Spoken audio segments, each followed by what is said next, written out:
Howdy SEO Moz fans, welcome to another edition of Whiteboard Friday. This week we've been hearing a lot of chatter in the SEO blogosphere and on Twitter and on the forums about this new potential Google penalty that's coming down the line around over-optimization.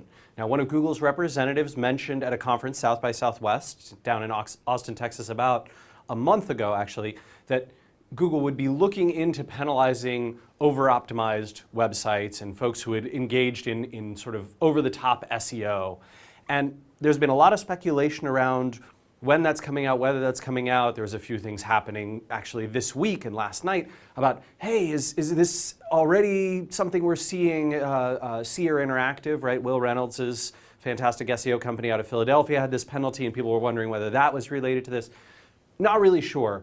But before this penalty hits, for goodness sake, SEO folks, let's make these changes to our websites because we could be in real trouble if we don't impact these things beforehand. And I think these are some of the most likely candidates to be hit by Google's over-optimization penalty, some of the most likely patterns they're going to try and match against in this upcoming change. So let's talk through them. Number one, your titles need to be authentic. They need to sound real. They need to sound like a human being wrote them that was not intending necessarily to simply to rank for phrase after phrase. So I'll give you a good example. Bad, web design services, comma, web design firm, space, brand name, whatever your brand name is, web design. What does it sound like? It sounds like all you're trying to do is rank for keywords, not show off your brand name, especially if this is your home page or those kinds of things. You're repeating keywords 3 times, right? Web design is in this title 3 times. Think about whether a normal human being would read that title and think, oh yeah, that sounds legitimate. No, they think to themselves, there's something's fishy here, something's spammy, something's wrong, something manipulative. Try instead, probably equally effective, if not more, brand name, web design, Portland's spiffiest design services. Now look, I've got the word design services, which you wanted to get in here. Maybe I've got the name of the city where you are that you're trying to target. Got brand name web design, right? Sort of branding myself as the product and the keyword. Much, much better. Try and look through your sites and see if this is a potential issue. I've seen tons of sites where SEO folks have just gone overboard again and again. Don't get me wrong, I used to do this too. And one of the crappiest things about this is even if you rank, your click-through rates go down. So you can rank in position 2, 3 and be getting less than the people below you because people don't think that these are legitimate titles and they sort of perceive them to be manipulative, especially if you're targeting more higher-end, savvier, sophisticated technology customers. Number 2, manipulative internal links. So this is where I see this a lot on sidebars, inside of content, where people have taken all of the instances of a particular word or repeated it throughout the sidebar or in the footer, those kinds of things, and are pointing with exact match anchors to the same page over and over again. Now, we all know as SEOs that sort of the first anchor text link counts and only one on the page is going to pass that value, and linking repeatedly to the same page with the same anchor is not helpful for SEO, and it makes our sites look really spammy and manipulative and questionable to someone who's browsing it. Why would we want to hurt our conversion rates like this? And why would we want to point out to the engines that, hey, over here, I'm trying to manipulate you? What are you thinking? This is crazy. Instead, go with logical, useful, change it up when you're linking to pages. Maybe a couple of times in some spaces, you have a blog post and it mentions a page on your site that you want people to actually go to and that you think is useful in context. Great, link over there, fine, use the anchor text. Maybe use a modified version of the anchor text, a little longer, a little shorter, a little more natural sounding. And you're going to get these same results, but you're going to do it in a much more effective way, and you're not going to be at risk of whatever's happening with this over-optimization penalty. Number 3, cruddy, link-filled footers. Oh, I see this all the time still. You just have a bunch of exact anchor links down in here that no one would actually really click, and that come in lists. I often see them in like light gray on light gray, so they're not particularly easy to read. Use your footer wisely. Use your footer to link to the things that people expect to find in the footer. If you really need to get anchor text on pages, find natural ways to put it, in the real menu at the top, in the content itself. Don't be trying to mess around and throw footer links site-wide across things. This is 2002, man. We're 10 years later. It's like at least a decade past that. Number 4, text content blocks built primarily for the engines. You know how sometimes you get to a page and there's sort of good content, right? A bit of good content, usable stuff, an image, a call to action. And then weirdly, there's like this block of junk. It's this block of, blah, blah, keyword, keyword, blah, blah, blah, keyword, keyword, keyword, blah, blah, blah.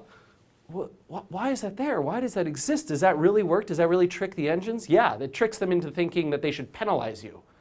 Get that out of there. Let's rewrite that stuff, man. Seriously, this is going to cost you far more than it's going to help you. If you've got those spammy blocks of text in your pages that sort of have no purpose other than to get your keywords or some keyword into the text, and it's not actually helping anyone, and it's not a good call to action, it's not helping your conversion rate, and it will actually drive people away from you.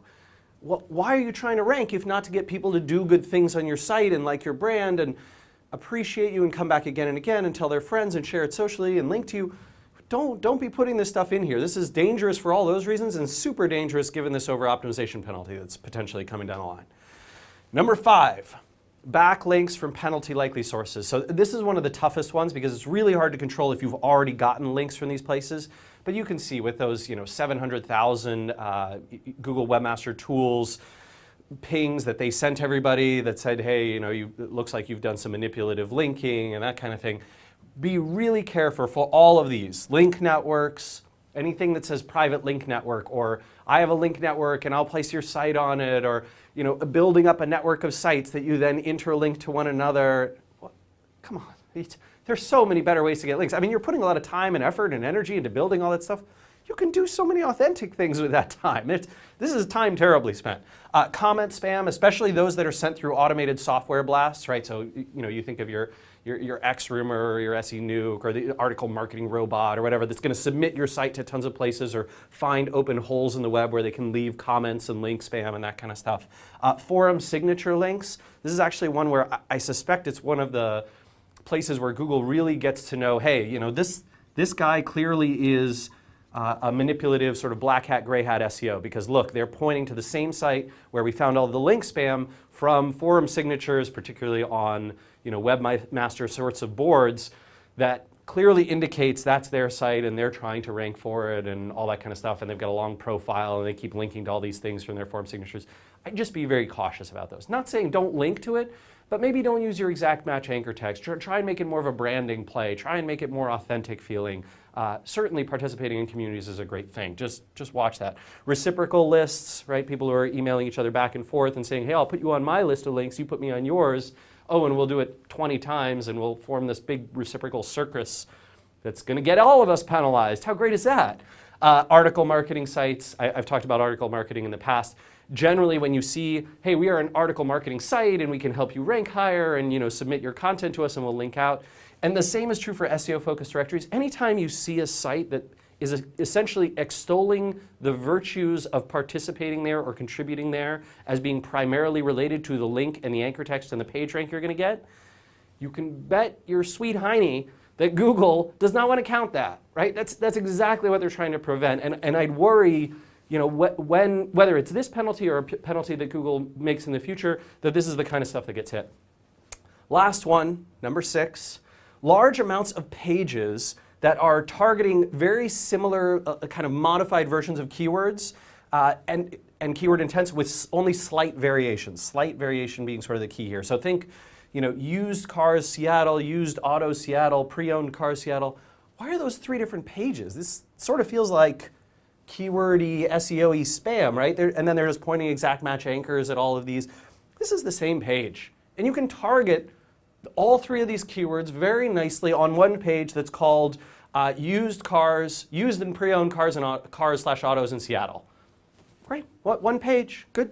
You've got it, you've combined all the things, you want to have that great user experience there, you don't want to have to build that 3 times, you're not trying to build a bunch of spammy anchor text to each one that's pointing from each of the different ones, right? If the used car Seattle's page has a link to the used auto Seattle's, it's sort of like, what? From a user perspective, why is that there? What is the difference between a car and an automobile exactly? I don't understand why these two exist. This kind of thing is something where I think it's a very clear pattern match that the engines could sort of detect, like, looks like they did some keyword research and then just built a page for everything and then they pointed links at all of them, and it's manipulative, right? This is the kind of thing also that will get you in trouble. So one, two, three, four, five, six things you should change. And even though I'm not the Count from Sesame Street, you should still pay careful attention to these, because I really don't. I'm super nervous that when this penalty is going to come out, there's just going to be so many webmasters and SEOs who are doing this kind of stuff, and I don't know which one Google's going to hit on this time and what they might hit on in the future, but I just want you to be okay. I want your sites to do well. And this is such bad stuff for user experience too. So please avoid it. Be careful. Good luck to you. We'll see you again next week for another edition of Whiteboard Friday.